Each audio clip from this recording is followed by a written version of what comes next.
L'éditorial. La force kenyane n'est apparemment pas pour demain. Tout porterait même à croire que les Kenyans ne viendront pas, ni aujourd'hui ni demain. Il suffit pour cela de citer le secrétaire principal du cabinet kényan, équivalent du Premier ministre ou chef du gouvernement, M.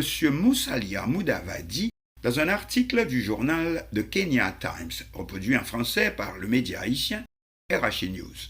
Le but de cette intervention était de démentir l'information, reprise largement, du moins en Haïti, selon laquelle 2000 policiers haïtiens viendraient au Kenya pour recevoir une formation. À quoi M. Mudavadi a apporté un démenti fort. Nous n'avons pas atteint le niveau où des policiers haïtiens viennent au Kenya à cette fin. Cependant, il a défendu la décision du gouvernement de Nairobi d'envoyer 200 policiers dans un premier temps au lieu des 1000 qui sont compris dans l'engagement signé avec le Conseil de sécurité de l'ONU, tout en soulignant qu'il s'agit d'une mission multinationale et non d'une opération exclusive du Kenya. Or, ne s'agit-il pas là d'un premier recul, cette réduction du nombre de 1000 policiers à 200? Selon l'article, M. Mudavadi a mentionné qu'il y a beaucoup de consultations en cours et que de nombreux pays s'engagent à faire partie de ce processus. Or, justement, c'est ce que l'on ne voit pas, mais point du tout.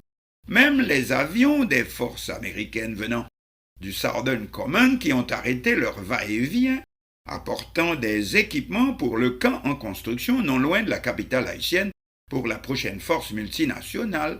Des photos parues dans la presse montrent que si ces équipements sont en effet sur place, à Port-au-Prince, cependant aucune construction ne paraît encore en réalisation pour accueillir la nouvelle force.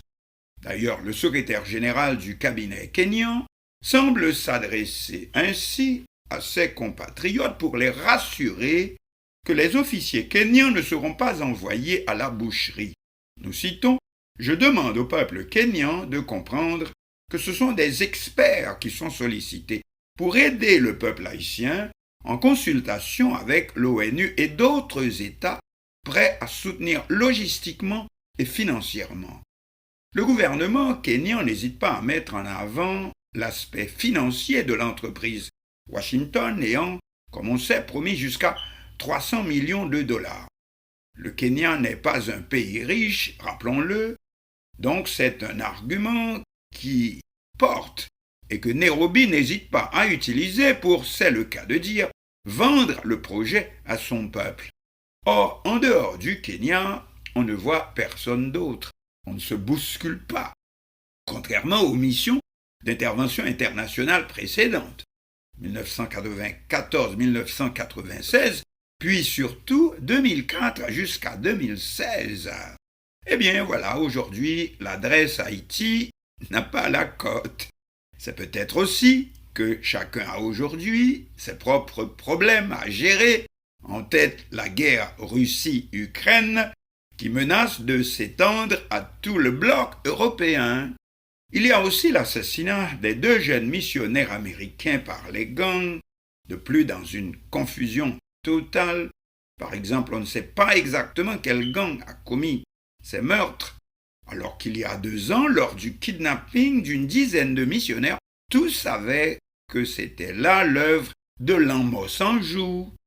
D'autre part, une nouvelle étude de l'ONU révèle que près de la moitié des membres des gangs seraient des mineurs, ce qui semble poser un problème moral pour les forces d'intervention éventuelles. Enfin, la situation sur le terrain, le public américain vient de découvrir avec l'assassinat de Davy et Natalie Lloyd que le pays, le nôtre, n'est pas à 80% aux mains des gangs, comme on le dit, du moins la capitale haïtienne dans sa totalité. Ainsi, il aurait été impossible de récupérer les corps des 2 victimes sans l'aide encore des gangs. En tête, Vitellum dit l'innocent, le chef du gang Krasé Barrière, alors qu'il a lui-même une rançon de 2 millions de dollars par le FBI pour sa capture. Donc, on n'en sort pas, on n'en sort plus. Pour finir, lorsque les Kenyans ont pris leur courage à deux mains et envoyé une mission en Haïti, c'est pour découvrir qu'il n'y a rien d'accompli sur le terrain, rien comme préparatif.